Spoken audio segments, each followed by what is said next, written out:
Bueno, hoy nos acompaña Emilio Morales. Esta presentación en realidad no estaba a mi cargo, estaba a cargo de Michi, pero no ha podido estar hoy aquí y me ha pedido que le presente en su nombre, por lo que estas palabras son suyas, Emilio. Emilio es doctor en Ciencia de la Educación y Filosofía, es psicopedagogo y psicomotricista. Actualmente es el director pedagógico de la Escuela Internacional de Psicomotricidad. Ha escrito numerosos libros y artículos que podéis consultar en su página. Hace terapias a niños y niñas y adolescentes y también formación a profesionales de la educación y de la psicomotricidad. Me gustaría destacar la experiencia y apoyo maravilloso que tuvimos con él cuando era orientador pedagógico en el equipo de La Latina.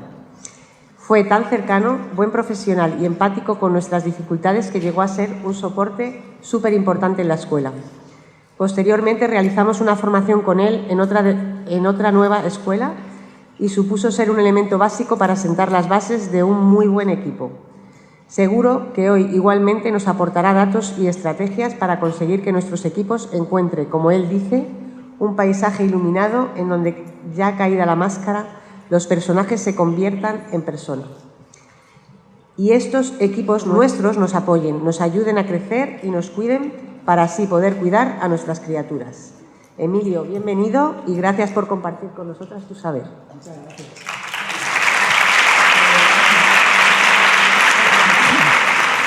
Bueno, pues muchas gracias por la presentación. Mi objetivo hoy, esta tarde, es compartir estas 2 horas de trabajo con vosotros e intentar crear un espacio de reflexión y de debate donde podamos no solamente hablar de teoría, sino también poder concretar aspectos prácticos que nos ayuden a tener cosas claras y que nos ilustren la teoría. Entonces, voy a deciros un poco cuál va a ser el orden del día. Primero yo voy a hacer una exposición, como tenemos 2 horas, que es bastante tiempo, voy a hacer una exposición sobre la que podamos tener unas ciertas líneas directrices para después, espero que dure 1 hora más o menos, para después poder establecer un caso práctico de lo que yo he vivido en escuelas infantiles y que vosotros lo discutáis. Y con arreglo a la discusión, pues que planteéis bueno, pues todas las asociaciones que hayan salido, todas las dudas, interrogantes que puedan surgir y a partir de ahí establecer un diálogo de cómo podríamos ir mejorando el caso que se va a plantear. Esto no quita también para que, por supuesto, se planteen las preguntas que queráis sobre los temas que surjan y aquellas reflexiones que vosotros hayáis hecho en la práctica y que sirvan para enriquecer el debate. Vale, eso empezamos por ahí. A ver, yo me voy a basar primero en mi experiencia. Os voy a contar quién soy un poco para que lo sepáis, aunque ya lo veis en la presentación. Pero bueno, yo he trabajado durante 20 años, me parece que 20 o 25 años en escuelas infantiles.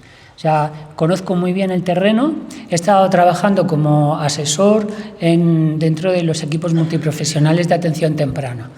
Entonces, llevábamos a cargo, pues, como ya sabéis que la comunidad está dadivosa, pues Latina, Carabanchel, Centro y Arganzuela. O sea, llevábamos todos estos distritos. Entonces, gracias a eso, es verdad, he podido conocer muchas escuelas infantiles, muchos grupos, muchos profesionales. Sigo pensando, lo pensaré siempre y lo defiendo siempre, que la educación infantil es la fundamental, es la principal, aunque muchos crean que es la universitaria o que son las enseñanzas superiores. Si no hubiera una buena educación infantil no habría absolutamente ninguna otra educación, sería imposible. Entonces, eso es algo que llevo en el corazón, con María, que hemos compartido muchos años de trabajo y por eso estoy aquí, porque defiendo lo mismo que vosotras y vosotros. Eso por una parte. quiero deciros que mis referentes teóricos, aparte de mi práctica y lo que yo he vivido con respecto a grupos, pues también es verdad que ahora mismo estoy en la Escuela Internacional de Psicomotricidad y yo llevo terapias. Sigo trabajando con niños, o sea que no he dejado. Ayer estoy trabajando, por ejemplo, con un niño de 3 años y también trabajo con un niño de 6 y una chica de 9. Es decir, sigo en el terreno el terreno maravilloso de profundizar en la infancia primera, que es el soporte de todo el desarrollo del ser humano hasta el final de sus días.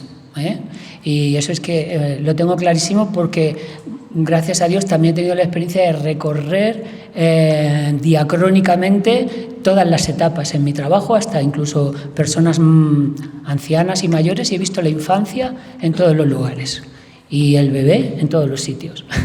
Entonces, eso lo quiero dejar también claro, en el sentido de que todos llevamos un niño interno, decía Jung, y estoy totalmente de acuerdo porque lo veo continuamente en mi trabajo. Después, en cuanto a referencias bibliográficas, aparte de la experiencia, pues yo quería citar algunas personas que para mí han sido importantes, bueno, algunos autores más que personas.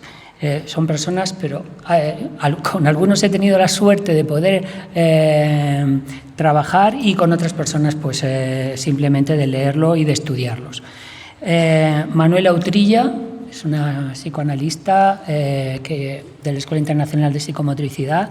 Tiene un libro que se llama Convulsión en las instituciones. Yo estuve haciendo 2 años de asesoramiento y de seguimiento con ella y aprendí muchísimo, y es una parte de lo que os quiero transmitir a vosotros. Merleau-Ponty es un filósofo psicólogo también que trabajó mucho la pedagogía. Nunca veía al niño como un primitivo del adulto, sino que veía al niño en su desarrollo singular, primigenio, originario, pero nunca primitivo. Y también él escribe sobre las instituciones, la importancia de la institución como algo que los que forman y los que viven la institución, los que forman y viven los grupos, crean, no como algo simplemente que se nos da de fuera, sino como algo que podemos crear nosotros. Me parece muy importante también los libros que ha escrito Eduardo Bono sobre grupos, me parece muy interesante, y también, cómo no, para mí un referente siempre es Winnicott, que ha escrito bastantes libros sobre la importancia de las escuelas infantiles. En sus tiempos, ya murió hace tiempo, pero de las escuelas, él llamaba las escuelas maternales, estamos hablando de los años 50 o 60, pero él siempre defiende que los equipos en infantil son sostenimiento, parte del holding familiar, y que son importantísimos en sus propias dinámicas para poder enriquecer y para poder no solamente enriquecer, sino corregir las perturbaciones que puede haber en las dinámicas familiares. Entonces, su conceptualización del holding, del sostenimiento, de la capacidad maternal y paternal para acoger al niño en su nacimiento y para poder dar las bases primeras de su crecimiento y de su desarrollo, son fundamentales. Y ahí el equipo se inscribe. Podemos hacer un equipo que sea capaz de sostener, o podemos hacer un equipo, como diría Winnicott también, de hacer que el niño caiga eternamente. Pero el problema no es solamente que el niño cae cuando no hay un grupo que sepa capaz de sostenerlo, cuando no hay una prolongación del entorno familiar que sea capaz de sostenerlo, sino que las personas que forman parte del grupo caen también. Y esto es lo importante. Lo importante, y aquí yo creo que tenemos que ver como la doble direccionalidad, es que cuando un grupo no funciona o un equipo no funciona, no solamente es que los niños, la dinámica con los niños se vea perturbada, como veremos, sino que además las propias personas que forman parte del equipo, ¿vale?, van a sufrir.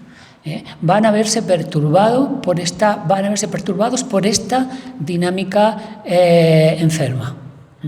Porque aquí podemos hablar de dinámicas efectivamente sanas o no, o enfermas. Entonces esto es importante que tengamos en cuenta que la salud del grupo no es solamente beneficiosa para los niños, sino también es beneficiosa para los adultos. Es holding en ese sentido. Por eso Winnicott en este aspecto es importante. ¿Por qué he llamado a mi ponencia? Porque la he llamado del personaje a la persona en la ecología grupal. Primero, ¿por qué significa ecología? ¿Vale? Ecología en griego viene de la palabra oikos y logos. Logos es la palabra, lo que es capaz de potenciar la comunicación, lo que es capaz de reunirnos a todos, gracias al lenguaje, el lenguaje del grupo, es importante, y oikos significa, que de ahí viene ecología, significa, tiene varios significados, que los vamos a ir viendo. Por una parte significa casa, la casa donde habita la familia, ¿vale? Por otra parte significa hábitat, y por otra parte significa jaula. Y vamos a hacer un recorrido por las tres formas de equipo. Podemos hacer unos hábitats diferenciados, porque entramos ahora en una ecología, es decir, en un paisaje que puede ir de un lugar a otro, de un oikos a otro, podríamos decir, de un hábitat a otro. Podemos formar un sistema que es muy vulnerable, quiero dejar esta palabra, es muy frágil y tenemos que tener mucho cuidado porque podemos pasar de uno a otro con mucha facilidad si no tenemos en cuenta qué procesos hay que trabajar en el equipo y qué puede suceder en un equipo, ¿vale? Esto es muy, muy importante porque la vulnerabilidad entraña debilidad, pero lo importante de la debilidad y de la vulnerabilidad es que a veces es inconsciente, es decir, va creciendo, y aquí nos vamos al modelo de enfermedad, va creciendo como un cáncer en el grupo sin que el grupo mismo se dé cuenta. Muchas veces son solamente los síntomas que se ven desde fuera y que un observador que se coloque fuera puede ir viendo para ir efectivamente dilucidando, categorizando, verificando que efectivamente se está produciendo un debilitamiento de la fuerza grupal, un debilitamiento del equipo y que está en una situación de peligro y de caída.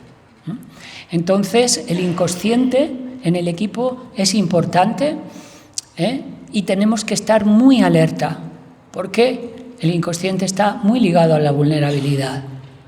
Muy ligado a la vulnerabilidad, aquellas cosas que suceden que no nos damos cuenta y que pueden estar debilitando nuestro proyecto y nuestro objetivo y nuestra meta a conseguir.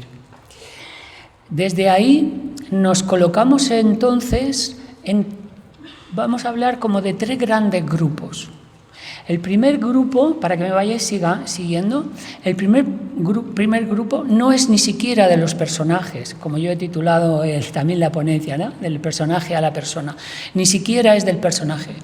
El primer grupo es el grupo masa, podríamos llamar que es el grupo jaula. Podríamos decir que ni siquiera es un grupo, es una masa de individuos. Es una masa de individuos que muchas veces aparecen y desaparecen, como estamos viendo también a veces en los grupos de personas que se dan de baja, que están un tiempo, que ahora vienen unos, que ahora vienen otros, que no está bien consolidado, ¿vale? Entonces vamos a encontrarnos con que ese grupo, esa masa de individuos está dentro de, sin saberlo, muchas veces va a estar dentro de una especie de tsunami que los va a arrastrar de un lugar a otro sin saber muy bien dónde están, pero generando ansiedad y angustia hasta tales grados que va a haber dinámicas que se van a establecer inconscientes, como ahora veremos, que pueden perturbar seriamente la salud, no solamente de por supuesto, de los niños, pero también de los adultos que forman el grupo. Después pasaremos a otro grupo, ¿vale? Vamos a ir evolucionando y vamos a intentar encontrarnos ya con un grupo que sea un grupo intermedio.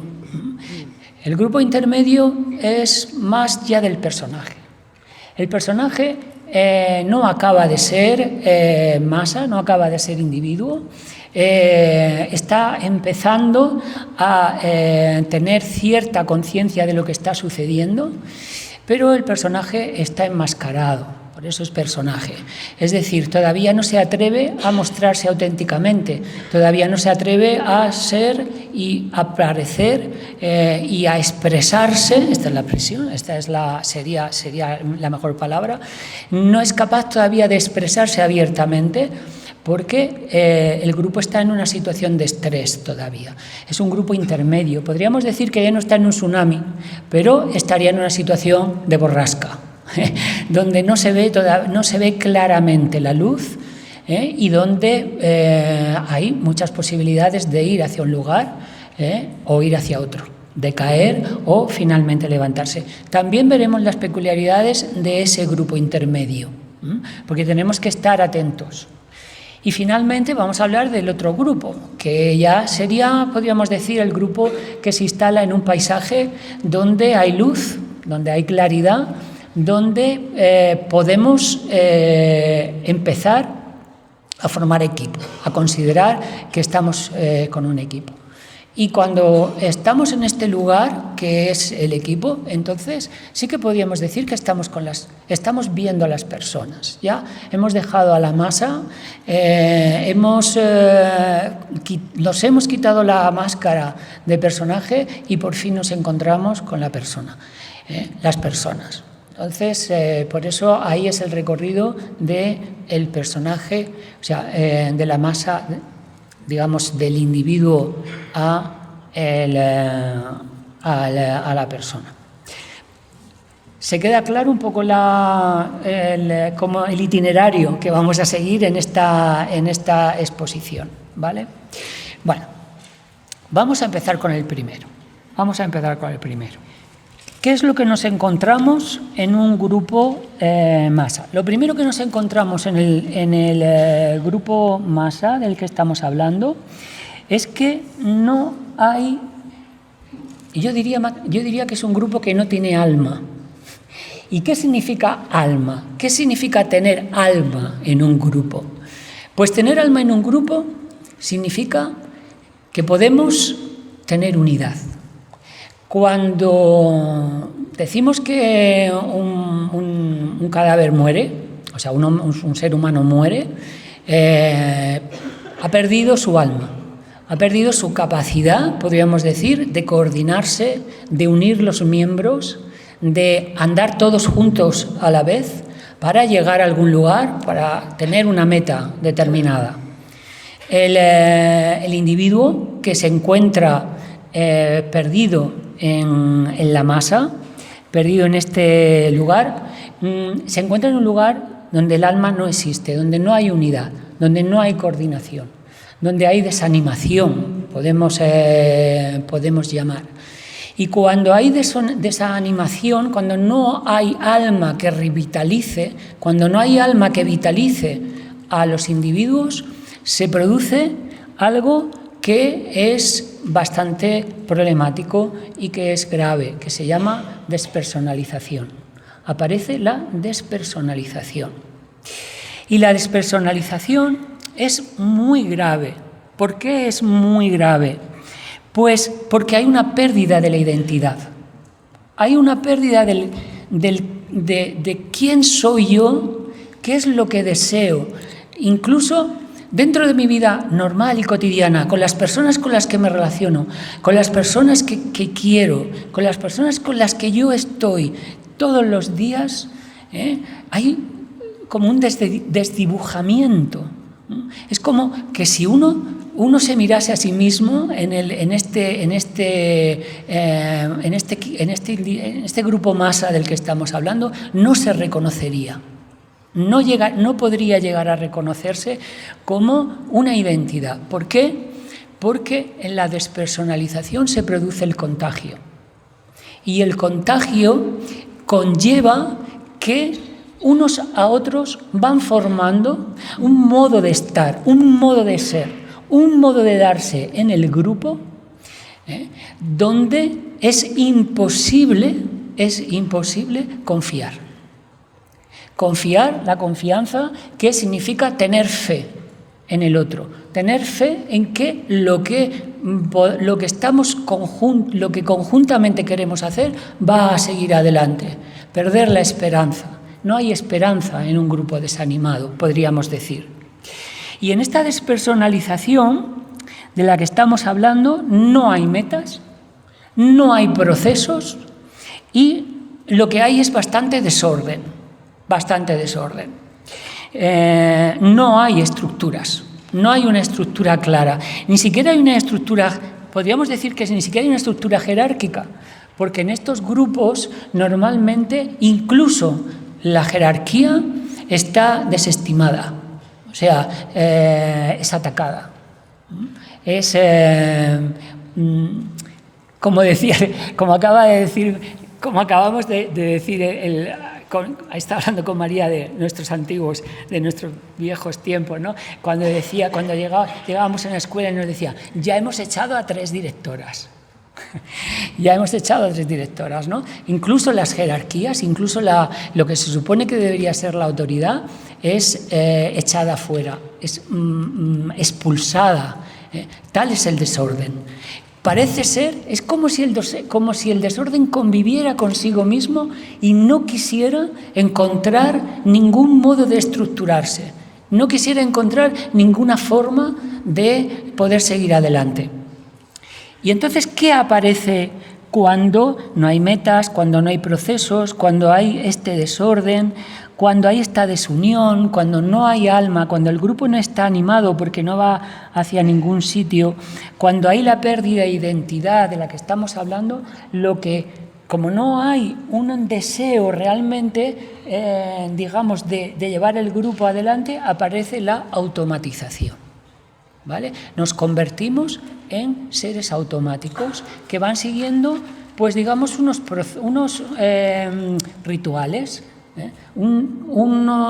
podemos decir como una sección detrás de otra que tenemos que cumplir, que cuanto más aislados estemos mejor, cuanto menos nos molesten mejor y cuanto menos tiempo estemos con los otros mejor.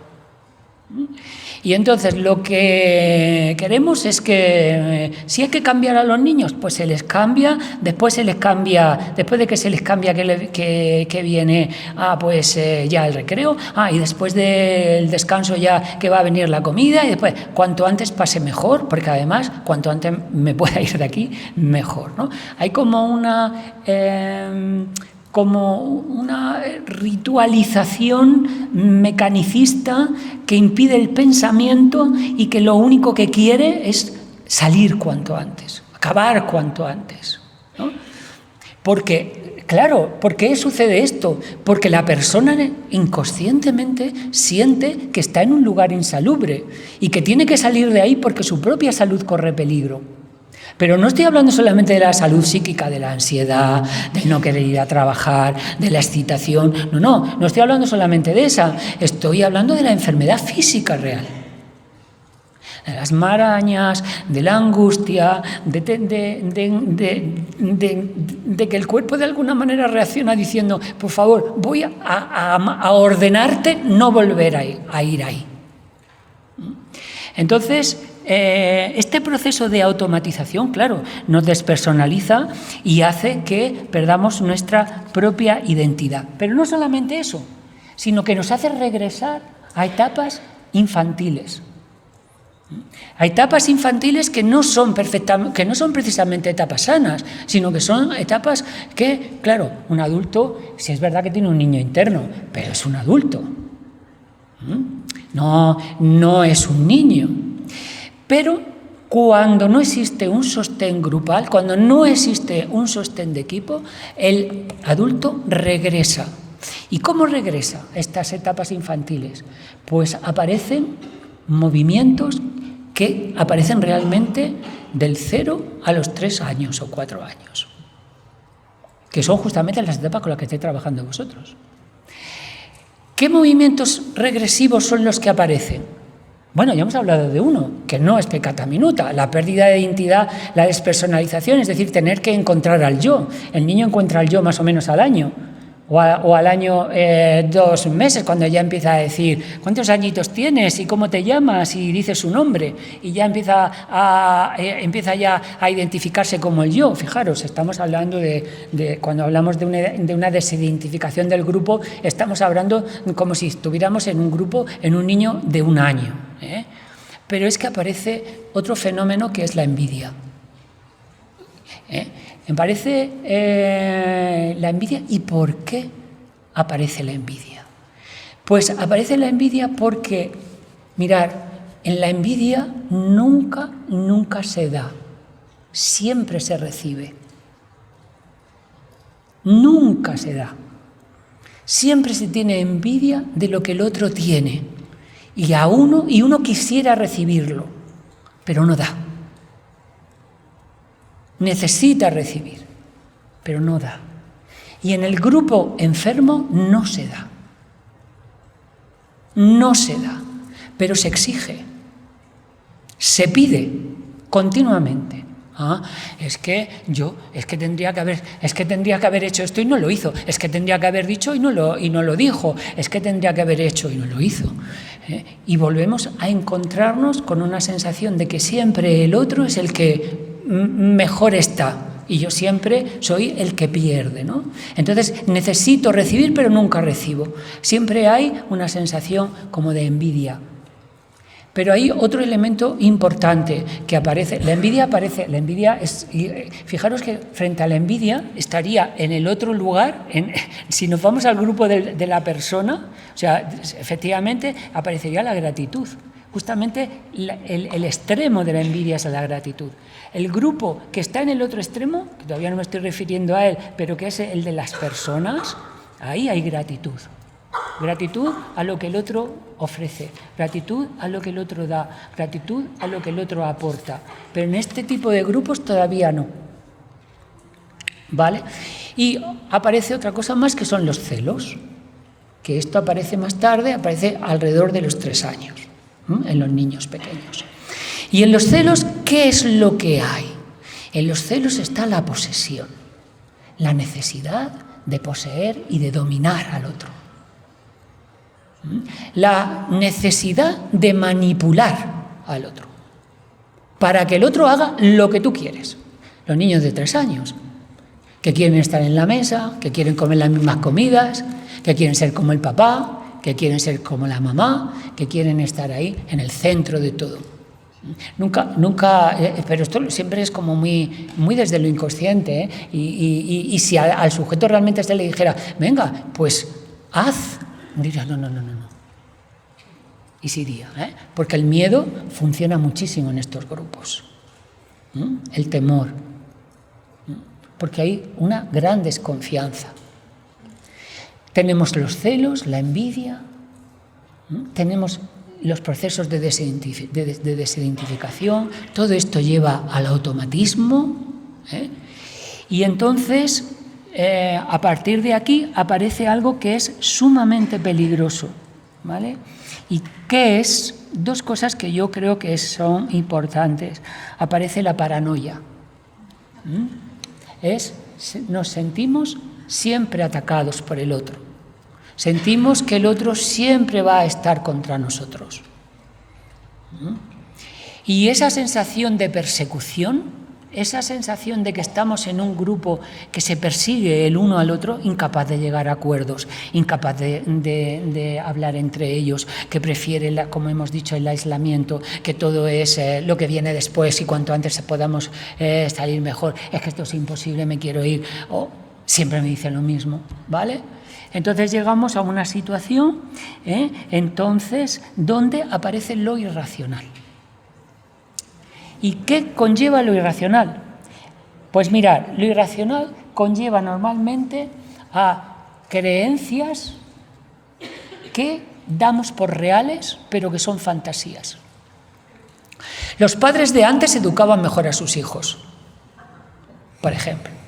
Es que los padres de ahora, mira el padre de este y el padre del otro y el padre del más allá. Es que imposible, es que con estos padres no se puede funcionar. Ya proyectamos la paranoia, ¿no? La familia es la que está contra nosotros, ¿vale? Esto es muy típico en los grupos, ¿no? Y más en los grupos de niños, claro, porque tener en cuenta que nosotros tenemos un plus, y es que cuando trabajamos con niños llevamos a la familia adelante. O sea, familia y niños van todos juntos.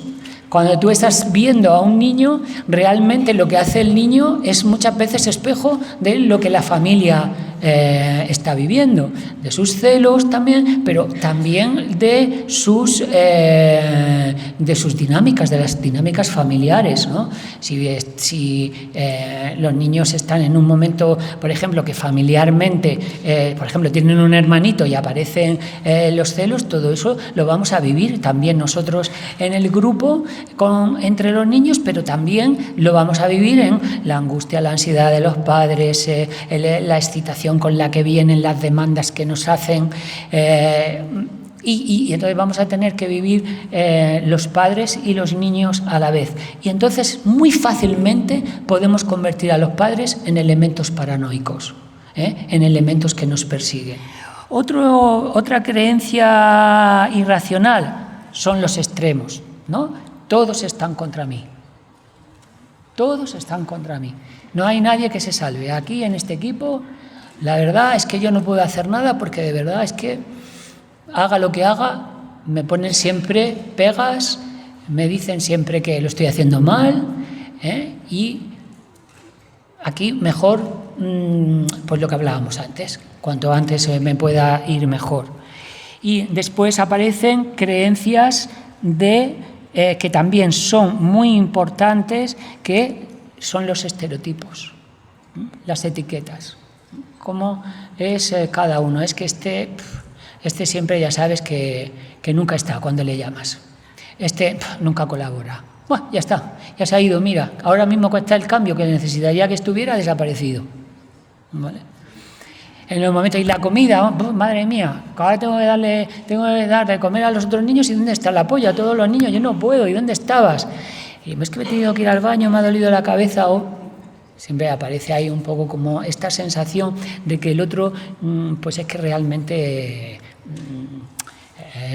se escaquea, ¿no? Y se va y nunca te va a ayudar. Dentro de esos elementos paranoicos, claro, como tampoco se puede hablar, porque cualquier cosa que digas o que hables va a estar en contra tuya, pues entonces pues mejor callarse, pero la rabia va creciendo, y la agresividad va creciendo y el enfado va creciendo, y llegan a decirse cosas unos a otros. Ya no os quiero decir nada con los equipos multiprofesionales, que también pueden ser un elemento de paranoia, ¿no? Entonces, lo grave ya no es solamente esto. Lo grave, y aquí es donde ya tendríamos que decir, tenemos que pedir ayuda, es cuando los niños se convierten en un elemento paranoico, es decir, en algo que nos persigue. En un niño que está siempre llorando, es que ya no puedo con él, es que es insoportable, es que realmente... Y entonces el niño, y esto es, me parece muy importante que lo tengamos en cuenta porque estamos bajando al aula, el niño se convierte en cosa, pierde su identidad también. Entonces es un niño que se manipula, que se cambia, se le cambian los pañales, se le da de comer, se le saca al recreo, se le ponen los zapatitos, pero no se le mira la cara, no se le habla, no se ve muy bien en qué momento está o qué momento es el que está viviendo familiarmente y por qué actúa de esa manera. Uno no se pregunta ni se hace interrogantes sobre lo que puede estar sucediendo emocionalmente. En fin, hemos caído, por llamarlo de alguna manera, hemos caído. Se da, y cuando se da normalmente lo que aparece son muchas bajas. En estos grupos hay muchas bajas, muchas personas que se dan de baja y que se van, y se enferman. Pero bueno, vamos a tener un poco de esperanza y vamos a subir hacia arriba, vamos a pensar que puede haber, y que la hay, porque no todos los grupos son iguales, y estoy convencido que muchas de vosotras y vosotros habéis pasado también por diversos grupos, seguro que habéis visto diferentes sensibilidades también en los grupos, y grupos más fáciles y grupos más difíciles. Bueno, pues entramos en otro grupo que este ya es un grupo de más sostenimiento. Es el grupo donde ya están los personajes, donde ya está el personaje. Todavía no somos personas, pero somos personajes. ¿Y qué pasa con el personaje? Bueno, pues el personaje lo que le pasa es que no es auténtico realmente, no se atreve a ser auténtico, no se atreve a ser sincero, no se atreve a comprometerse realmente con el proyecto, pero tampoco está, mira, y ahí yo lo he vivido en muchos grupos, ¿no? Está como pidiendo ayuda, deja un espacio para ver si alguien puede ayudar, para ver si alguien le tiende una mano. Y entonces, en estos grupos que ya no son de tsunami, que son de claroscuro, siempre hay una esperanza de que el otro, porque lo has visto en algunos momentos, o en muchos momentos, o en algunos momentos que lo has necesitado, de que el otro va a estar ahí, de que no siempre es persecutorio, de que te va a echar una mano, de que puede preguntarte qué pasa hoy, cómo te encuentras, necesitas algo, o que incluso se puede hablar en grupo en un momento determinado, aun cuando se ve que hay dificultades. Porque en estos grupos lo que se produce sobre todo es la ambivalencia. Ya no hay una despersonalización, como habíamos visto antes, ya no hay una automatización, pero sí que hay ambivalencia. ¿Y qué significa que hay ambivalencia? Bueno, pues cuando hay ambivalencia hay paradojas. Esto es importante. La ambivalencia en el grupo está muy relacionada con las paradojas. ¿Cuáles son las paradojas? Pues mirad, la paradoja es cuando uno dice, qué importante es el equipo. El equipo es muy importante. Pero cuando se dice de comprometerse a algo, uno no se compromete. Y cuando dice que el equipo es importante, lo dice de verdad. No es que piense que no es importante, lo dice, pero no da el paso. ¿Por qué? Por eso, porque tiene un poco de miedo, porque no se fía totalmente, porque necesita que se le asegure, ¿no? Porque está en un lugar intermedio todavía. En estos momentos, cuando se producen estas ambivalencias, cuando se produce la paradoja, también se producen contradicciones. No solamente paradojas, sino contradicciones. Y la contradicción, por ejemplo, ¿cuál sería una contradicción? Pues una contradicción sería la contradicción que hay entre lo que digo y lo que hago. ¿Vale? Es decir, digo que voy a hacer una cosa en un momento determinado, digo que voy a ayudar en un momento determinado, pero después lo pienso mejor y digo, no, mejor no, porque a ver qué van a pensar, a ver si esto va a pasar todos los días. Esto lo hago hoy, ya claro, lo hice ayer y antes de ayer, y ahora resulta que a ver si me van a pedir que ya lo haga todos los días. No, hoy ya no lo hago, ¿no? Y aparece la contradicción. Aparecen las paradojas, aparecen las contradicciones, esto es importante dentro de los grupos ambivalentes. Y otra cosa importante es que aparecen los comportamientos repetitivos, comportamientos que se repiten, que no son sino síntomas. Y aquí es donde se necesita a un asesor externo, que sepa de dinámica de grupo, que sepa reconocer los síntomas, o a una dirección que ayude a reconocer los síntomas y decir, cuidado, estamos en una ecología vulnerable, estamos en un entorno, estamos en una ecología que puede bajar, que puede caer hacia algo peor, que es la despersonalización. Tenemos que estar atentos. Entonces aquí es necesario normalmente alguien que sea capaz de leer los síntomas, alguien que sea capaz de devolverlos y decir, oye chicos, ¿os habéis fijado en las paradojas que estamos haciendo? Que decimos que somos un equipo, pero al final los que hablamos siempre somos los mismos. ¿Habéis observado las contradicciones? Que resulta que habéis estado a tope en este momento y ahora para esto que también lo necesitamos ya no hay nadie. Tenemos que ver qué es lo que está pasando, ¿no? ¿Por qué producen estas situaciones? ¿Y por qué se producen estos elementos repetitivos? Los comportamientos repetitivos, hay uno que es muy, muy importante, que es el sentimiento de culpa. El sentimiento de culpa está relacionado con lo siguiente. Se dice muchísimo, no he sido yo, ha sido el otro. No, yo no estaba. No, yo no fui. ¿Ah, sí? ¿Ha pasado eso? No me digas, no me he enterado. Esto es el sentimiento de culpa. Que es decir, no, a ver, somos un equipo. Aquí no estamos hablando de quién tiene la culpa. Vamos a hablar de responsabilidad, pero no hablamos de culpa. La culpa, eso lo vamos a dejar para la enfermedad, si queréis, pero la culpa además ya no se lleva. Se puede hablar en un momento determinado de, bueno, no lo sabía, de ignorancia, hasta ahí, porque podemos hablar y conocer y saber y decirnos qué está pasando, ¿no? Reconocer los síntomas. Y se puede hablar de responsabilidad. Bueno, pues vamos a ver cómo asumimos las responsabilidades, ¿no? Cómo no las dejamos de lado, ¿no? Cómo a veces sí y a veces no. Mirad, me acuerdo una vez, es que me llamó mucho la atención, no era con educadores en este caso, pero sí me acuerdo de precisamente, era con personas de mantenimiento. Cómo inmediatamente era como esa sensación de yo no me puedo equivocar, o sea, yo no puedo hacer las cosas mal, no hay ensayo y error, todo tiene que estar bien, porque si está mal me van a echar la culpa.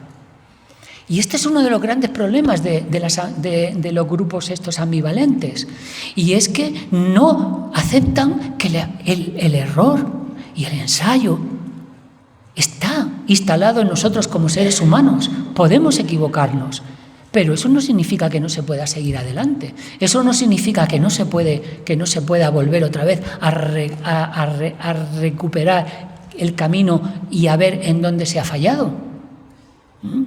Entonces, esa sensación, ese sentimiento de que tengo que hacerlo todo bien, porque si no me van enseguida a mirar, a juzgar.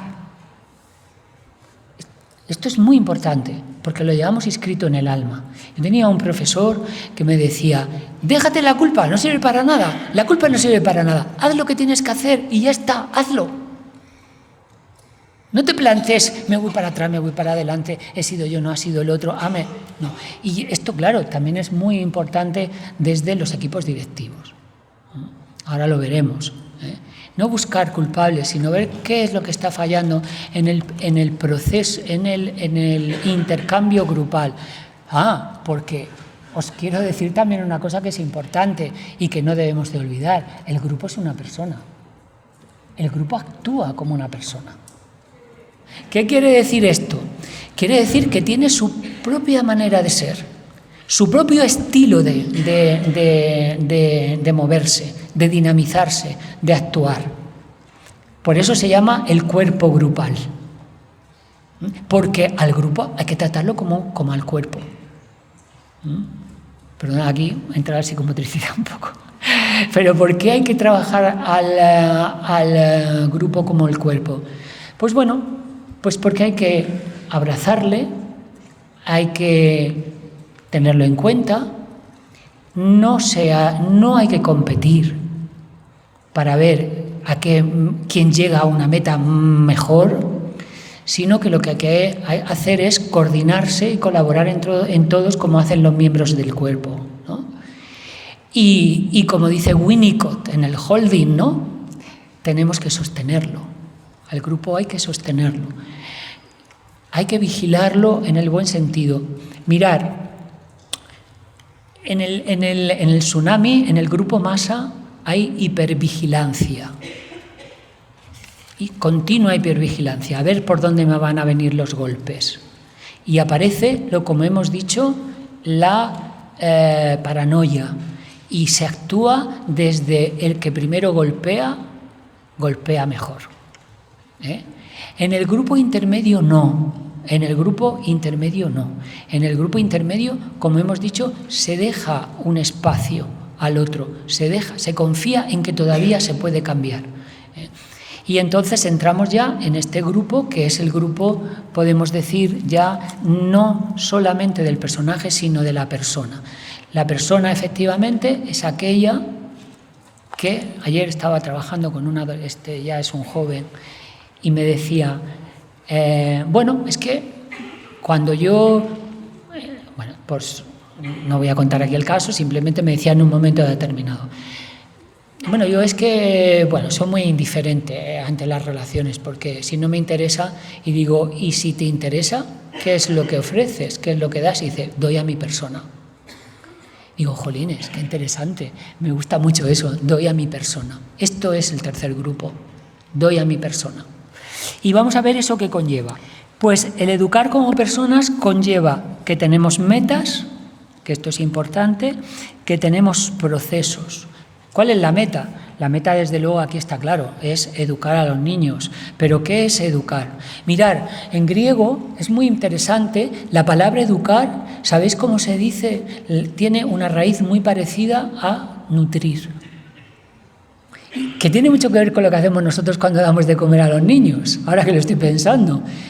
Realmente nuestro objetivo es nutrir a los niños, pero no solo de comida, sino de relaciones. Nutrirla en un campo, en un ámbito, en un paisaje de relaciones, podemos decir, donde haya luz.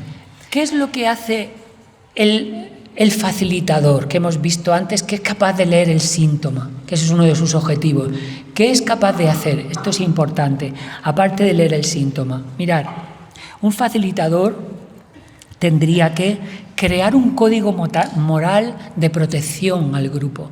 ¿Sabéis lo que significa moral? Mirad, moral viene de la palabra morada.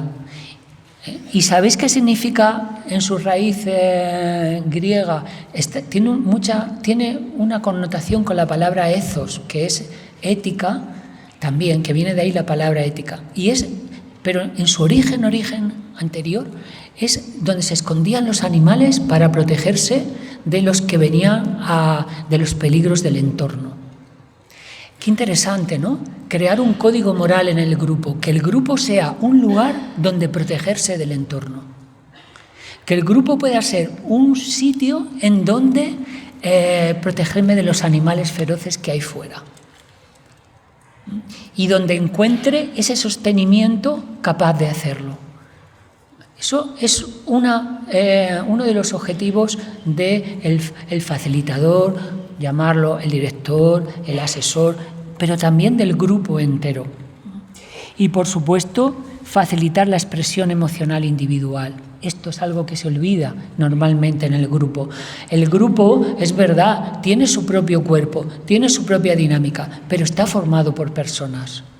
Y las personas no siempre funcionan de la misma manera, no siempre tienen el mismo día, igual que los niños, claro, que todos estamos metidos en el mismo barco, ¿no? Entonces, hay que ver a las personas también. No podemos en el grupo dejar a alguien aislado, porque mirar, esto es importante. Como el grupo es un cuerpo, en cuanto alguien queda aislado, pues es como si te duele una uña. Te duele la uña, pero todo el cuerpo se resiente. Va a haber problemas.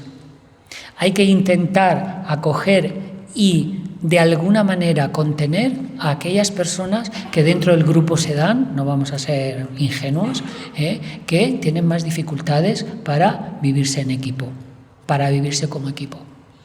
Y ahí el grupo hace una gran labor de sostenimiento y de apoyo social. Y ahí el profesional, ya sea el director, ya sea un asesor que el equipo llama, tendría que ayudar a que el individuo pueda expresarse emocionalmente en el no puedo ahora mismo, o me encuentro mal, o me está pasando esta situación, ¿no? Para que el grupo de alguna manera pueda contener esas vivencias. Entonces, a la vez que se crea, por supuesto, comunicación, crear a la vez que yo puedo hablar individualmente de aquello que estoy viviendo, también potencio que haya comunicación entre unos y otros, ¿vale? Los otros grupos huyen la comunicación. Mirad, como adultos, si queremos huir del infantilismo, el único recurso que tenemos es el lenguaje. Es el único. El lenguaje corporal y el lenguaje verbal.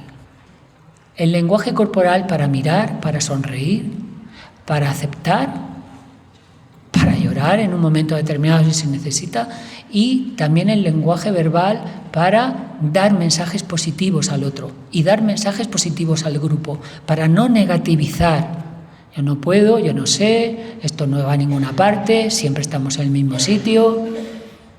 Y es verdad que muchas veces los grupos hacen regresiones. Y es verdad que un grupo no siempre está en el mismo lugar. Por eso es bueno recuperar, y es otra de las labores que tiene el grupo, recuperar la historia del grupo, recuperar la memoria del grupo, no olvidar, que es lo que hacen los otros, olvidar con facilidad. Recuperar aquella historia del grupo en donde podemos decir que no solamente hubo desaciertos, sino también hubo momentos en donde se pudo funcionar bien y saber que a esos momentos se puede llegar también. Y entonces también con estos objetivos vamos creando conciencia de equipo y entramos en procesos. Normalmente los procesos aunque son problemas, o sea, quiero decir, son costosos, pero los procesos son los siguientes. Una vez que tenemos claro esto y tenemos claro que somos equipo, hay una cosa que es importante. Hay una cosa que es importante, perdonad.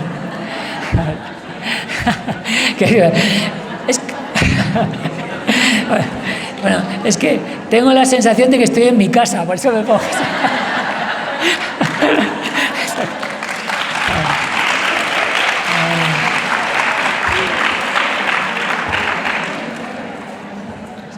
Entonces, los procesos tienen varias partes. Mirad, una parte, una vez que todo esto lo hemos ido elaborando y visto y hemos reconocido los síntomas y lectura y todo esto, un aspecto importante es ver los puntos fuertes y los puntos débiles. Todos los grupos, como todas las personas, tienen puntos fuertes y puntos débiles, sin machacarse, sin ir a por ellos, ¿no?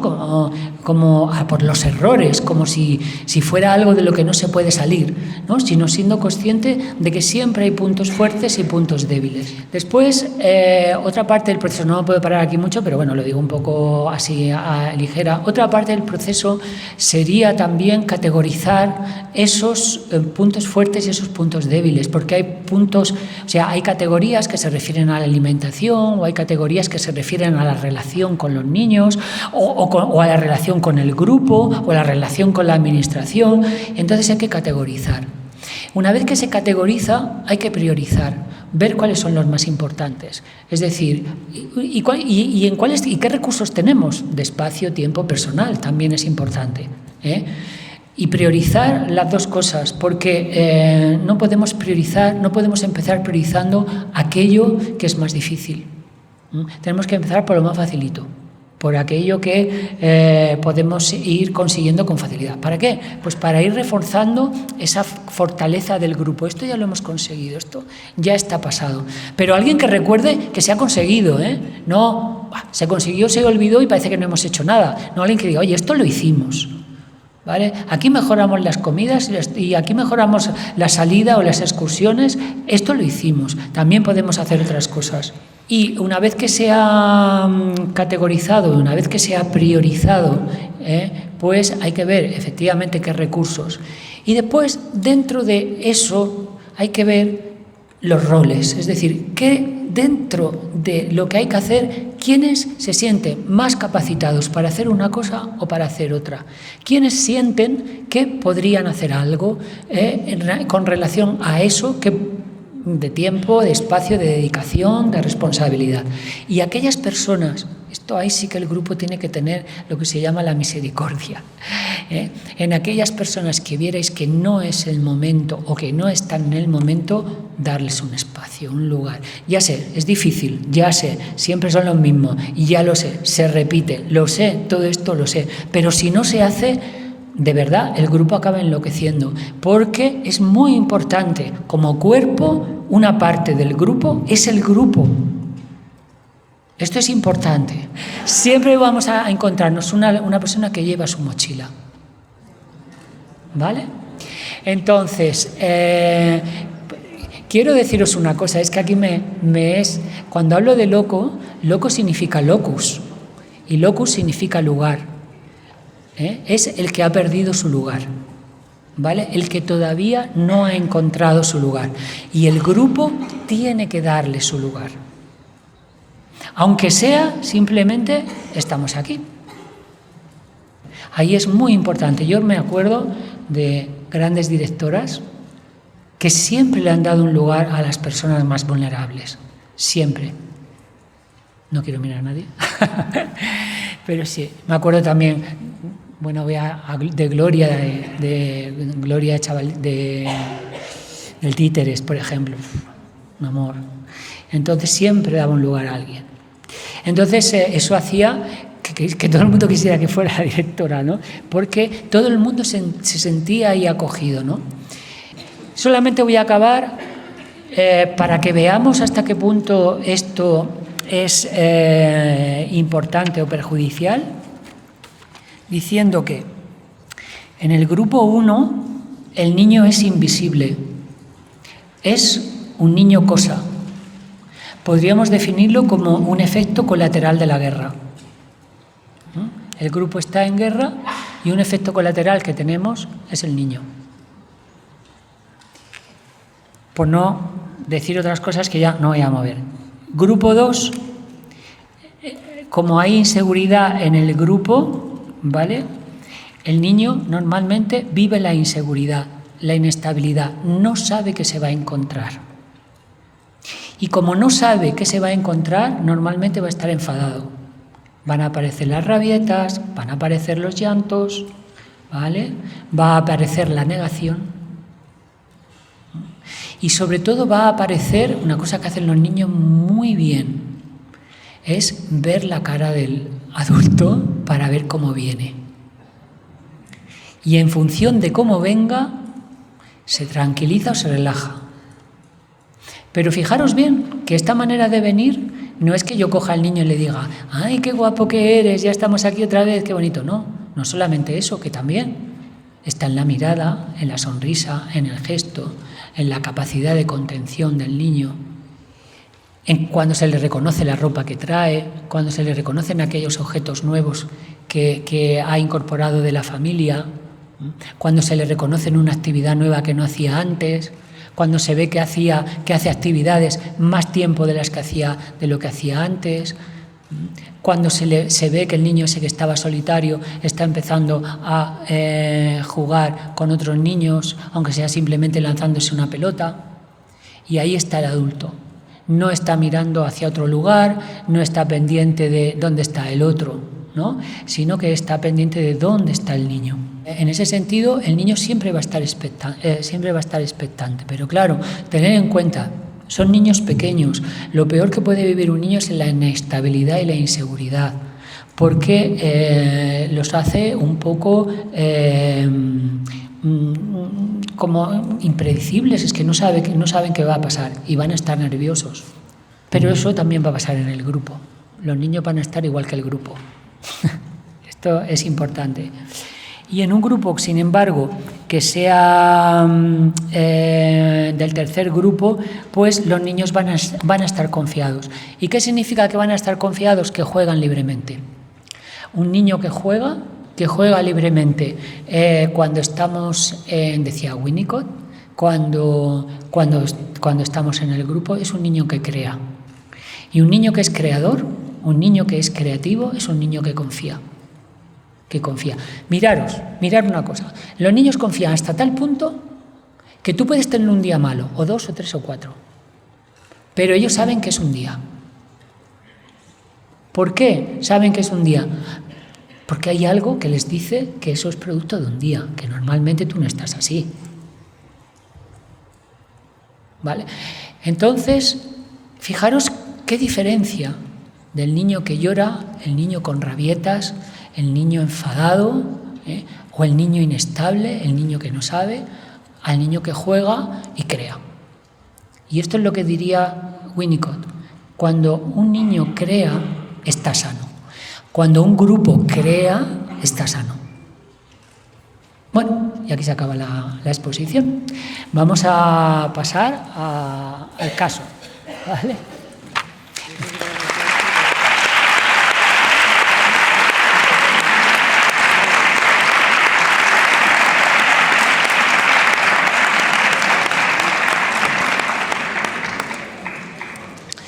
Bueno, no sé si antes de pasar al caso, es que no sé, ¿paso al caso o queréis comentar algo, queréis hacer alguna pregunta o pasamos al caso? Yo creo que mejor. Os voy a presentar un caso. Vamos a hacerlo. Este caso es real, es truly story, es una historia real. Entonces me gustaría ver, cogeros en parejas para no tener que moverse ni nada. Y habláis sobre él, lo que asociáis con todo esto que hemos estado hablando, ¿vale? Y a partir de eso preguntáis lo que queráis o decís lo que queráis y vamos hablando, ¿vale? Seguro que surgen muchas dudas de esto. Vais a tener 10 minutos para hablar sobre ello. Una educadora del grupo de bebés prefiere tener a los niños en cunas, controlados dentro de un parque, antes que libremente en el suelo con alfombra y juguetes. Justifica su actuación porque el movimiento desinhibido los vuelve hiperactivos y con faltas de atención, ¿vale? Y dificultades en el comportamiento. Va convenciendo y hablando con el grupo de los dolores de espalda, las caídas de los niños, lo bueno de que estén controlados y formando conciliábulos con los compañeros y aislando a los que están en contra. Para evitar las discusiones en la reunión, que siempre son conflictivas, todos aceptan la propuesta. Además, verdaderamente todos saben que eso les beneficia para poder estar más relajados, tomarse un café por turnos y salir a la hora sin recoger ni ordenar a los niños. 3. Se justifica la propuesta porque conocen a niños de familias que ya han crecido y que ahora están dando con muchos problemas de comportamientos disruptivos y que hay muchos niños hiperactivos, cada vez más. Progresivamente, la realidad de la inmovilidad se va instaurando en el grupo, en todas las clases, y esto hace que cada vez se llenen más de mesas, de sillas, y cada vez haya menos espacios donde los niños se mueven libremente o donde puedan jugar. Se comprueba que los niños, al ser tan pequeños, precisan moverse, pero cada vez se adoptan por parte del equipo normas más rígidas, con la consecuencia de que aparecen las rabietas y los enfados, tanto entre los niños como entre los adultos. ¿Vale? 5. Curiosamente, los miembros del equipo se vuelven también más rígidos e intolerantes entre ellos. Incapaces de moverse espontáneamente, se acusan los unos a otros hasta que se dan también riñas grupales, se van aislando y la paranoia se instala. ¿Vale? Aquí dejo el casito. Podéis hablarlo entre vosotros, lo que os sugiere y también lo que os sugiere la exposición. Cualquier asociación vale, no tenéis que resolver nada, ¿vale? Es simplemente que broten las ideas para que podamos hablar entre todos. Hasta las 7:30, ¿vale? Bueno, pues se abre el turno de preguntas de intervenciones. Si os parece, yo voy apuntando en vez de... Y después voy contestando, ¿vale? Y a lo que a mí me sugiere. Pero, por supuesto, si alguna de vosotros alguno de vosotros tiene experiencia, también se puede hablar y a partir de ahí establecemos un diálogo. No hay nada cerrado. Asociación de ideas. Hasta las 7, hasta las 8:15 tenemos tiempo. Así que, venga, es importante porque... mirad, un segundo. Sí, se habla muy poco de los equipos. Se habla mucho de los niños, de la evolutiva de los niños, de los momentos, pero se habla muy poco de los equipos. Entonces, esto es un buen momento para hablar de algo tan importante, ¿vale?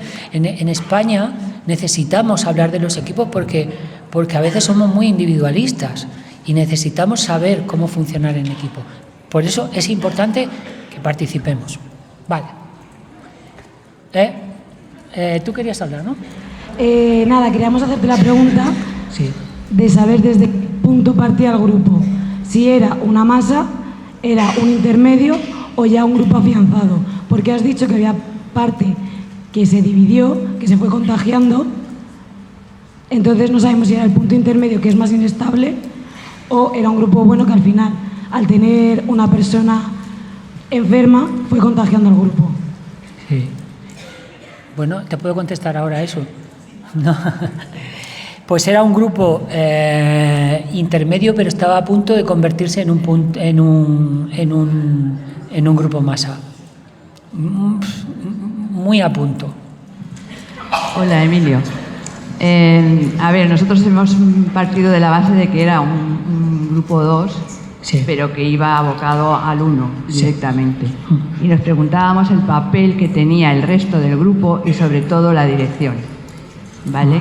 Muy bien. Nos parecía importante que cuando hay situaciones de estas, que hay 2, 3 personas que difieren de lo que se hace en el resto, es importante que se lleve para debatir al claustro. Porque a veces es mejor que el grupo apoye, ayude y que desde la dirección pues se vea qué posibilidades hay de integrar a esas personas desde los documentos que igual la escuela tiene hecho, puede ser alimentación, el sueño, cualquier cosa, ¿no? Y queríamos saber si es importante, si tú consideras que hay que hablarlo en el gran grupo o que las compañeras que están al lado le digan algo a esas personas. ¿Me puedes explicar esto al final? Sí, porque a veces se piensa que la compañera, imagínate en 2 aulas de 1 o 2, pues que una hace X y la otra hace lo otro. Y lo otro se considera que no está bien hecho y que repercute en los niños.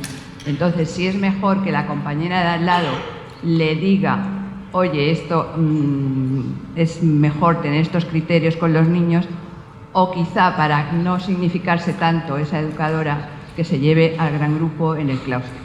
Ah, vale. Esto tiene su contestación larga. Pero bueno, ¿alguien más quiere intervenir? ¿De lo que habéis hablado, de lo que habéis dicho? ¿Algo que sea que queráis comentar? Hola, lo primero, muchas gracias. Ha sido catártico, diría yo incluso. ¿Me puedes decir cómo? Yo soy una persona que lleva 20 años en el mismo equipo trabajando y entonces he visto muchas cosas. Mientras tú hablabas, yo veía muchas cosas de las que han ido pasando en todo ese tiempo. ¿Pero me puedes decir tu nombre? Nuria. Nuria, vale. Dime, Nuria. Y cuando hablábamos de la situación que tú nos planteábamos si una persona puede tener el poder de cambiar las cosas hacia mal, pero claro, también una persona puede tener el poder de cambiar las cosas hacia el bien, ¿no? Entonces pensábamos en personas que son capaces de arrastrar a las masas hacia lo bueno y personas en las que son capaces de arrastrar a las masas hacia lo malo. Y puede pasar, esta es la cosa, el poder del discurso de algunas personas y la incapacidad de otras de enfrentarse a los discursos poderosos y cómo hay que trabajar en los equipos para que todo el mundo tenga voz, ¿no? No solo las poderosas. Ahí te lo dejo.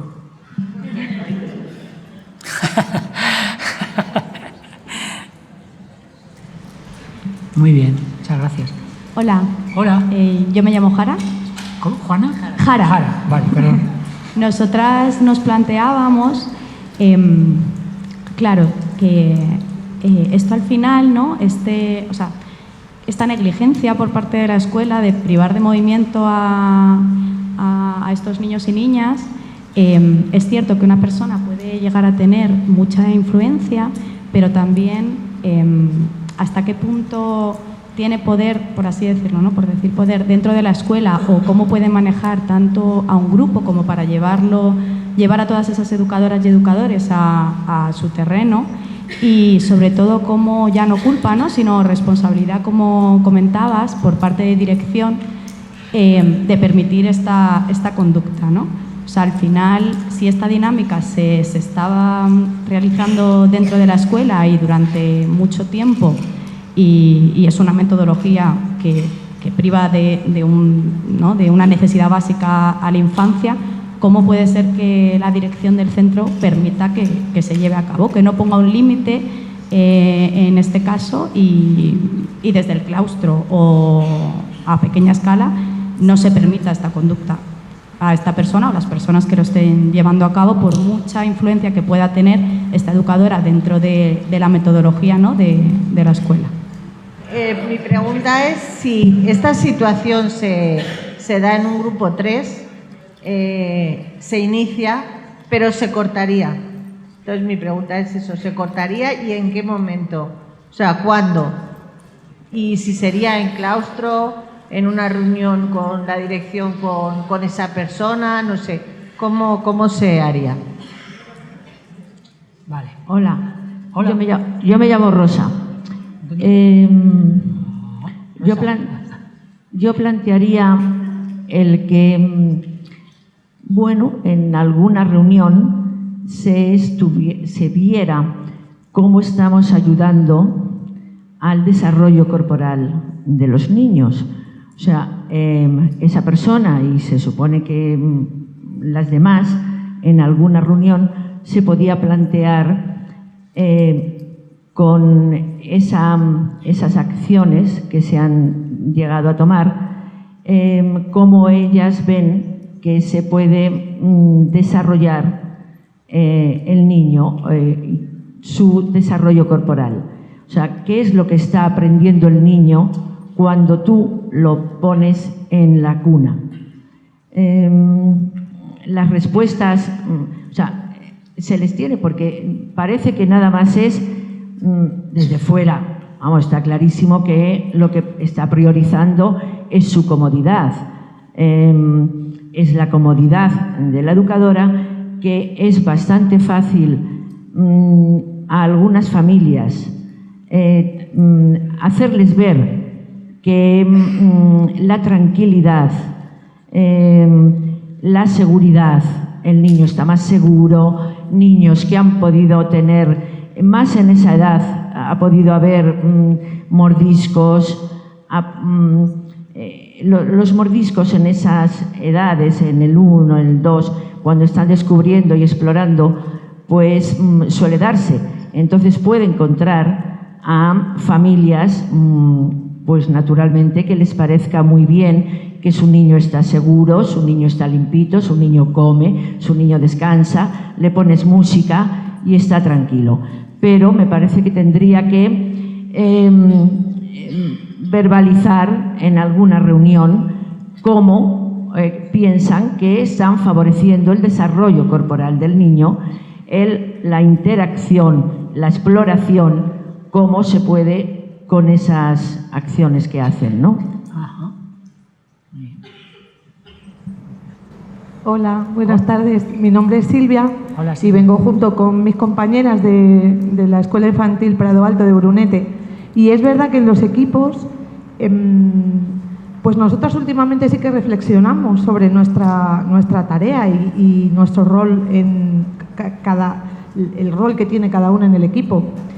Y yo personalmente me pregunto qué grado de compromiso con los niños tienen las educadoras a las que convence. ¿Con las qué?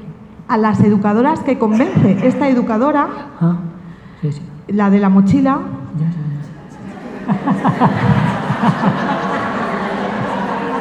La que no ha encontrado su lugar.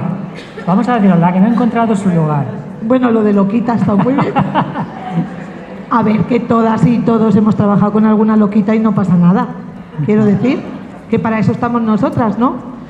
A ver... No encontrar su lugar. Es muy bonito en el mito de Antígona, hay un mito, perdona, es que ya te quiero tocar, es que claro, es para que entendáis bien por qué he empleado este término, porque si no, no nos vamos a entender. En el mito de Antígona hay un momento que el coro le dice el hombre ese ser que ha podido surcar los mares, que ha podido conquistar las ciudades, que conquista los animales, pero que no se da cuenta que a lo único que no puede vencer es a la muerte, y cuando no se da cuenta de que puede irse hacia el bien o hacia el mal, cuando no se da cuenta de eso, pierde su lugar. Entonces, en este sentido, sí que podemos ser locus con el que pierde su lugar, es decir, el que se desliza hacia el bien o hacia el mal sin tener conciencia de ello, ¿vale? Vale, ya nos hemos situado, entonces ahora continúa. Bueno, a ver si me acuerdo ahora de lo que te quería decir. Vale. Sí, me estabas diciendo que... Sí, que como equipo hay que reflexionar. Sí. Es verdad que todos los roles son importantes en un equipo, porque eso te hace estar más activo, trabajar para el equipo y trabajar para ti mismo. Y yo al final siempre llego a una reflexión, y es que el filtro que tiene cada uno, la vivencia que traemos, deriva en ese filtro, y también el crecimiento personal. Si no tenemos un crecimiento personal, es muy difícil acompañar a los niños y pertenecer a un grupo, porque las dificultades al final van a estar ahí, emergen como el aceite. Claro. Entonces, bueno, pues ahí, bueno, esta es nuestra reflexión un poco, que si bien los polos siempre hay matices, y es lo que se debe buscar, los matices y la empatía, y tiene que haber personas estructurantes y maternantes, porque hay que buscar el equilibrio siempre. Sí. Gracias. De nada, muchas gracias a ti. Hola, mi nombre es Sara. Yo hacía un poco una reflexión aquí por lo bajini con mis compañeras, que bueno, hablabas de meter a niños en cunas, que nos parecía como algo aberrante, ¿no? A todas creo que nos lo parece. Pero luego hacía una reflexión y digo, bueno, no está muy alejado de meter a niños en tronas o meter a niños en hamacas. Y esto sigue ocurriendo. O sea, que no es una situación que está tan alejada de una realidad que no vivimos las que estamos aquí, pero sí que se vive actualmente. Bueno, y era un poco que creo que seguimos un poco en ese inicio todavía, que hay que luchar desde más abajo todavía. O sea, no ponernos tan en una situación tan filosófica de luchar contra el grupo o esa persona, porque es que esto existe todavía. Vale. Algo tan primitivo como encerrar a niños. Sí, sí. Atrapar. Sí, sí. Bueno, vamos a empezar. Desde lo que yo veo. A ver, una cosa que si no tú, Diana, bueno, como hemos dicho, parte del grupo es lo que hemos hablado de la vulnerabilidad de los equipos, ¿vale? Con mucha facilidad, de un año a otro, se puede pasar de un equipo de masa a un equipo de personaje a un equipo de persona, ¿vale? Entonces tenemos que estar muy atentos, por eso la evaluación. Evaluar no es poner determinados indicadores donde pongo que sí o que no, ¿vale? Evaluar pertenece a valorar y pertenece también a pensar. Y evaluar pertenece también a recoger la historia del sujeto. Es muy importante. No podemos modificar aspectos actuales si no retomamos la historia del sujeto. La memoria histórica, tan importante. Porque no sabemos en qué hemos fallado. No sabemos en qué puntos somos vulnerables o estamos débiles. Entonces, en ese lugar, desde ahí, sí que hay mucha vulnerabilidad, y es lo que os iba a decir antes, que el grupo se puede transformar en un espacio de apoyo o se puede transformar en un espacio de persecución. Entonces, esto concretamente, al final, es una persecución, pero fijaros, porque realmente se cierra el círculo, porque a quien se está persiguiendo es al niño. Y ahora hablaremos por qué se está persiguiendo al niño. María, has planteado muchas cosas, muchas interrogantes. Vamos a hablar de la dirección. La dirección es muy importante en un grupo, muy importante, mucho más de lo que parece a simple vista. A ver, podemos tomar la dimensión horizontal o podemos tomar una dimensión vertical. Si tomamos una dimensión vertical, entramos en la burocracia, ¿vale? Y entramos en el autoritarismo, no en la autoridad. Y aquí hay una aquí hay una diferencia entre lo que es autoridad y lo que es autoritarismo, ¿vale? El autoritarismo impone, burocratiza, jerarquiza. De hecho, en este equipo del que estoy hablando, en este ejemplo, quiero decir, yo estuve mucho tiempo en ese equipo, tuvimos varias direcciones y llegó una dirección, efectivamente, que jerarquizaba. Y es verdad que jerarquizando, todas las del grupo, todas las personas que estaban en el grupo y todos, acababan haciendo lo que la directora decía. Pero también es verdad que esa directora se fue, desapareció de infantil a los 2 o 3 años porque ya no podía más. No solamente desapareció de infantil, sino que se marchó a otros lugares. Y también es verdad que personas que había en ese grupo también se marcharon, ¿vale?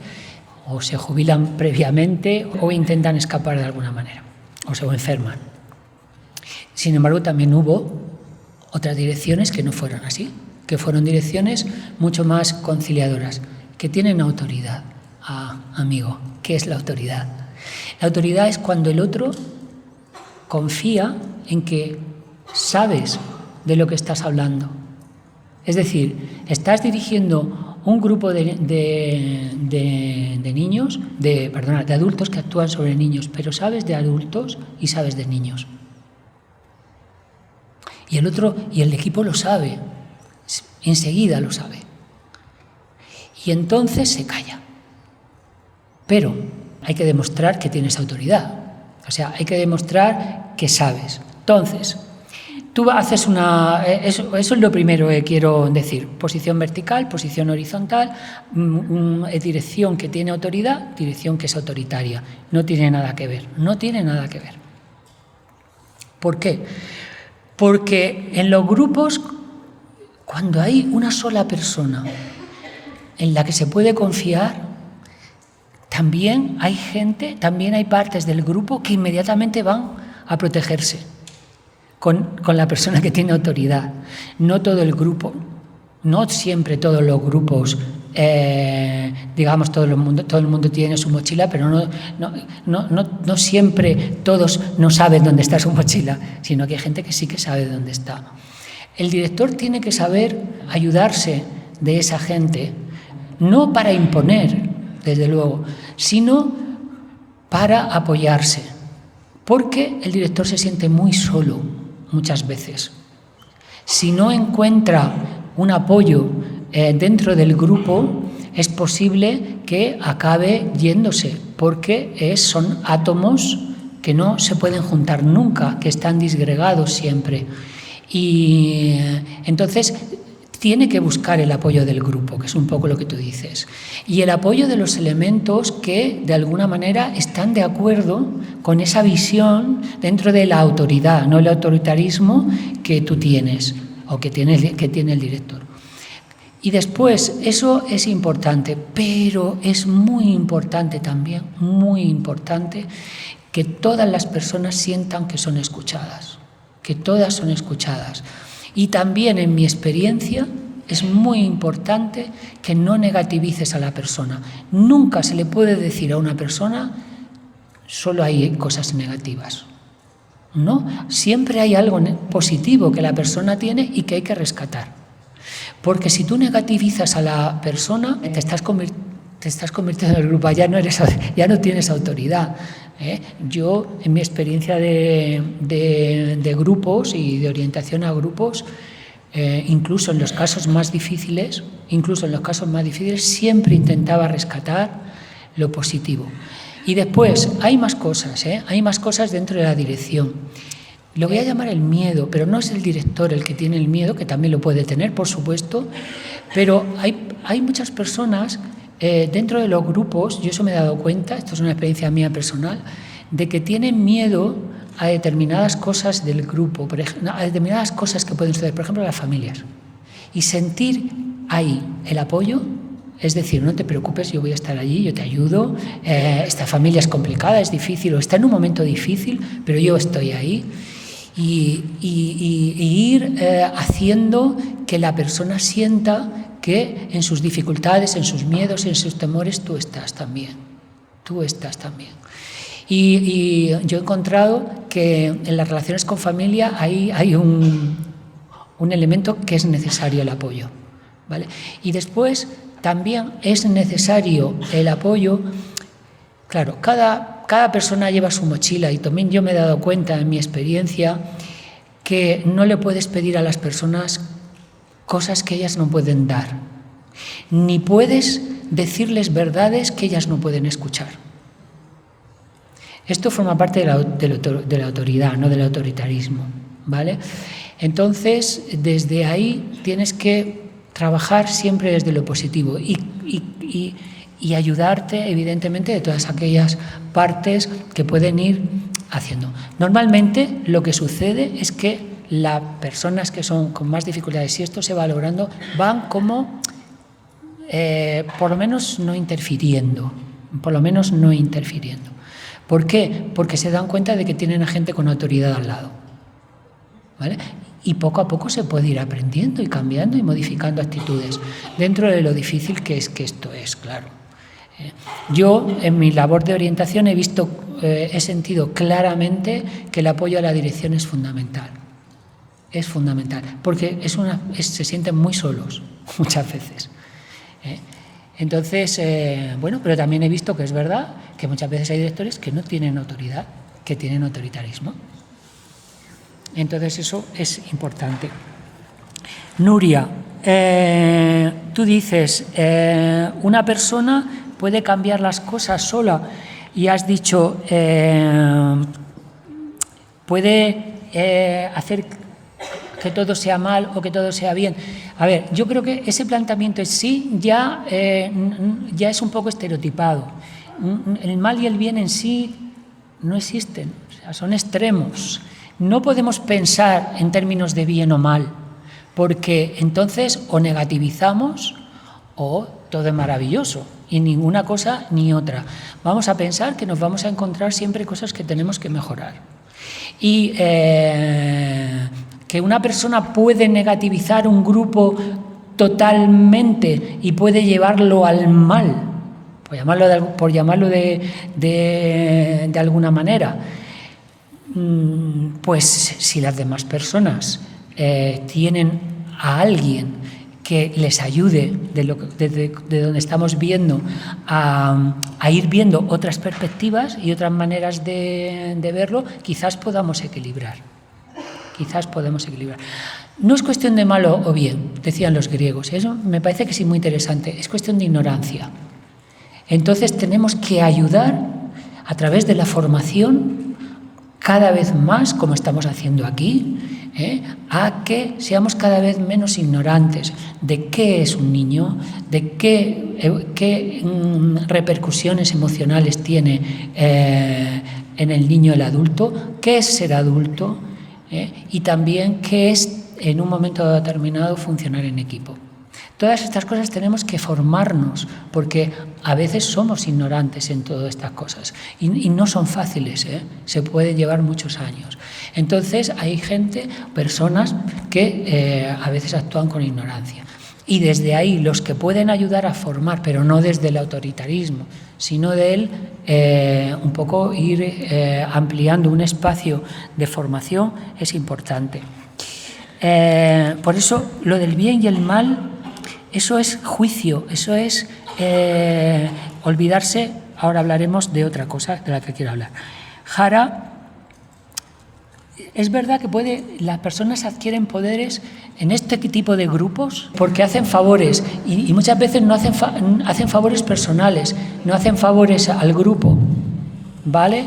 Sino, bueno, del tipo de favores que, oye, tú podrías tener a mi niño, tú que tienes también un niño, ¿lo puedes tener mañana? Ah, vale, pues cuidado con eso, o sea, cuidado con eso.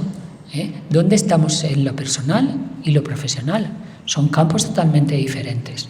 Entonces, cuidado, bueno, vamos a tomar una copa, vamos a hablar, No, yo es que, bueno, cuidado con eso, porque puede ser que en un momento determinado acabemos confundiendo el interés del equipo con el interés de la persona. Esto sucede también mucho. Entonces, en ese sentido, volvemos a lo de la formación, la profesionalización. Yo, por ejemplo, cuando entraba en las escuelas infantiles, o cuando entraba en mi equipo, o cuando voy a cualquier sitio, cuando vengo aquí, yo siempre digo, Emilio, cambia el chip. Estamos ante profesionales. Estamos en un campo de profesionales. ¿De qué? De la educación. De algo tan importante como el desarrollo de un niño. ¿Vale? Tan vulnerable, ¿vale? Cuidado, también pienso, y de algo tan vulnerable como el adulto. Entonces, cuidado. Y actúo profesionalmente. Cuando me voy fuera de aquí, pues ya me desenchufo y ya soy a lo mejor de otra manera. Esto es importante. Siempre situarse desde donde uno se coloca, desde la profesión. Si no, acabamos haciendo como conciliábulos personales. Paloma dice... Me parece que más. Y se forman subgrupos también. Límites, normas y leyes. Los límites, las normas y las leyes están muy bien como juicios. Es decir, vale, se hace esto y no se puede hacer lo otro. Vale, pero siempre que estén sustentados en un bien no moral, sino en un bien ontológico. ¿Qué quiere decir en un bien ontológico? La persona lo primero. La persona primero. Y si tengo que flexibilizar una ley, la flexibilizo. Y si tengo que flexibilizar un límite, lo flexibilizo. A un niño o a un adulto. Esto de ir andando con el BOE como si fuera una especie de Biblia para escudar las cosas que vamos a hacer, pues mira, en ese sentido, pues es verdad, yo lo he visto. A veces... Y hay buenos directores, en ese sentido, que dicen, bueno, la ley dice esto, pero yo tengo este equipo y tengo estas personas. Y si tengo que en un momento determinado decir, pues esto se va a hacer así, porque hemos llegado a este acuerdo, pues lo hacemos. Y el grupo pues funciona mucho mejor. En Cosmia, me estoy acordando ahora, por ejemplo, una directora que también pertenece al equipo en el que estamos de formadores, que creaba siempre en el Día de la Mujer, por ejemplo, y creaba un día de tertulia. Entonces, ese día de tertulia lo organizaba de tal manera con los apoyos que cuando era el patio y se iban a tomar café las profesoras, se hablaba sobre temas como, por ejemplo, el Día de la Mujer o el Día de la Guerra, y se traía bibliografía o se discutía. Y ella estaba como dinamizadora, me acuerdo, ¿no? Y se relacionaba todo eso con lo que estaba pasando en las escuelas infantiles, ¿no? Era como, pero algo como tomándose algo y punto, ¿no? Pues hacía una vez a la semana, o sea, hacía cuando había determinado. Y eso creaba equipo, y siempre había lugar para eso. Después, Paloma dice, si se da en un grupo, por parte de quién y cuándo, puede ocurrir, y con los niños puede ocurrir en cualquier lugar y en cualquier momento. En cualquier lugar y en cualquier momento. Pero mirar, un momento especial para los grupos, ¿sabéis cuál es? Estábamos hablando antes, cuando entras en el grupo. Si cuando entras en el grupo te encuentras un grupo desorganizado, enseguida lo aprendes, te contagias enseguida, ¿vale? Y empiezas enseguida a pedir cosas, ¿sabes? Y a quejarte. Si tú entras en un grupo donde la persona está contenida desde un principio, la persona que entra cambia, entra ya en ese grupo. Y es más difícil incluso que aquellas personas que no tienen un lugar no se sientan que poco a poco pueden encontrar un lugar. Ahí, ¿eh? La entrada de las personas, la acogida de las personas. ¿Cuántas veces entras? No, bueno, me toca, vas a sustituir a este, entras en el grupo de 2, 3 y punto, ¿no? Y entras ahí, que muchas veces incluso hay educadores que acaban de entrar o que llevan muy poco tiempo, ¿no? Entonces, una buena manera de hacer grupo desde un principio es la acogida, igual que por supuesto para los niños, ¿no? Entonces, ¿quién y cuándo? Pues hay momentos especiales en donde puedes ir donde puedes ir. Otra cosa, ¿qué es la seducción? No tiene nada que ver con qué es la formación. Entonces, pero no voy a meter en eso. ¿Quién, cuándo, dónde? Atento a las seducciones, lo que hablábamos antes. Atento a los favores personales. Atento a la despersonalización del grupo. En la seducción se puede caer fácilmente. Entonces hay que estar muy atento. Entonces, yo lo hago por ti, no te preocupes, yo lo hago. No, ¿qué te pasa? Tal, cuéntame, no. Ah, bueno, sí, mira, es que este es así, este también, pero lo vamos a hacer. Bueno, este niño, si lo dejas aquí un poco, él se queda tranquilo, no te preocupes. Y es como la seducción, que poco a poco lo único que estamos haciendo es ir pasando hacia un terreno cada vez más impersonal. Entonces, el cuándo puede aparecer en cualquier momento, por eso es tan vulnerable. Rosa dice que cómo se ayuda al desarrollo de los niños, por supuesto por la formación y las ideas previas. Qué importante es saber de evolutiva, qué importante saber de evolutiva emocional, qué importante saber qué le pasa a un niño de 0 años, a un niño de 1, 2, de 2, 3, para poder comprenderlo. Qué importante. Efectivamente, la formación, por eso esto que hacéis es importantísimo. Y después, qué importante aprender esto que estamos diciendo, ¿no? Cuidado, somos adultos, cuidado, somos profesionales, cuidado, no regresemos, cuidado, no nos infantilicemos. Trabajamos con una población donde es muy fácil infantilizarse, donde es muy fácil identificarse, donde es muy fácil volvernos dependientes de, pero no somos dependientes de. Somos adultos y tomamos decisiones y nos responsabilizamos y tenemos lenguaje y podemos hablar y podemos intervenir. Y esto no lo podemos perder, porque si no dejamos de ser adultos y estamos en un entorno donde puede darse con facilidad.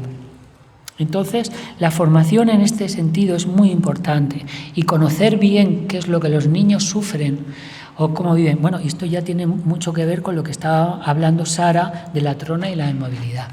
Y entonces lo voy a decir. Claro, si tú no sabes que de 0 a 3 años el lenguaje de los niños es el movimiento, pues para y vámonos. Aquí ya es donde estaba fallando. Y si tú no sabes que de los 3 a los 6 años es cuando el juego, y el juego simbólico especialmente, es la forma que tienen los niños de comunicarse con el mundo y de aprender el mundo, pues apaga y vámonos. Si ya no sabes eso, pues claro, lo metes en una cuna. Pero es que claro, si tú no sabes que los niños tienen que aprender, porque es que un niño... que yo lo que siempre digo, es que un niño, señores y señoras, de 0 a 3 está muy cerca del adulto, del bebé, pero nosotros somos adultos y estamos ya muy lejos. Y entonces tenemos que hacer un salto enorme para intentar comprenderlo. Y o nos formamos o no lo comprendemos. Nos vamos una y otra vez hacia nuestros estereotipos, nuestras dificultades. Y el niño está viviendo todavía en el bebé. Ayer, precisamente, voy a contar un caso, estuve hablando con una madre que tenía ese problema, tenía un problema con un niño, con su hijo, y vino y me dijo, bueno, es que no voy a meterme en el diagnóstico, ¿por qué? Pero sí en el momento en el que dijo, claro, yo entré con el niño que nunca había estado en una escuela infantil, entré en mayo, entré ahora en abril, y entonces pedían que el niño estuviera en el corro, y el niño en vez de estar en el corro se fue a un rincón. Y allí estuvo en el rincón y entonces van y me dicen que el niño es autista. Claro, esto ocurre. Entonces, claro, después el educador pidió perdón, le pidió perdón tal, pero no. Ya la madre me decía, es que yo no confío en... Y yo le decía a la madre, pues yo de autista, pues no, yo lo que veo aquí es que el niño necesita tiempo para pasar su proceso de adaptación y necesita tiempo de momento, y ya vamos viendo. ¿Cómo vamos a poder decir ya etiquetar? Pues lo mismo que etiquetamos en el grupo y etiquetamos a los adultos, y necesitamos saber, es importante, un niño tiene que aprender todavía a regular el mundo en el que vive, y eso es duro, es difícil, conlleva sufrimiento, el dormir, el aprender a dormir, el aprender a comer. Y entonces necesitamos darle un espacio. Y ya finalmente, y ya lo terminamos, lo que dice también Eduardo Bono me parece importante. Los roles. Es verdad, ya lo he dicho antes, y es verdad que tenemos que ver qué personas son más propicias o mejores o más predispuestas para hacer unas cosas u otras cuando categorizamos. Pero también es verdad que a veces es bueno cambiar los roles, ¿vale? Y hay un juego que es muy interesante, y es que a veces uno se pone el sombrero del listo, a veces otro se pone el sombrero del que se calla, a veces otro se pone el sombrero del que habla, a veces intercambiamos roles. Eso es un juego de dinámica de grupos que se hace ¿para qué?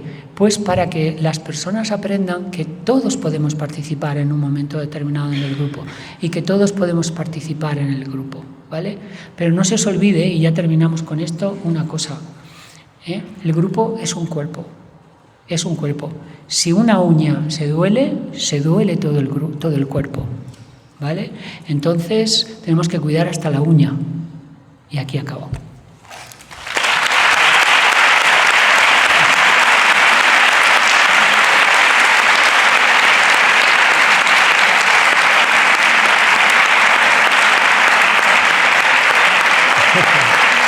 Gracias.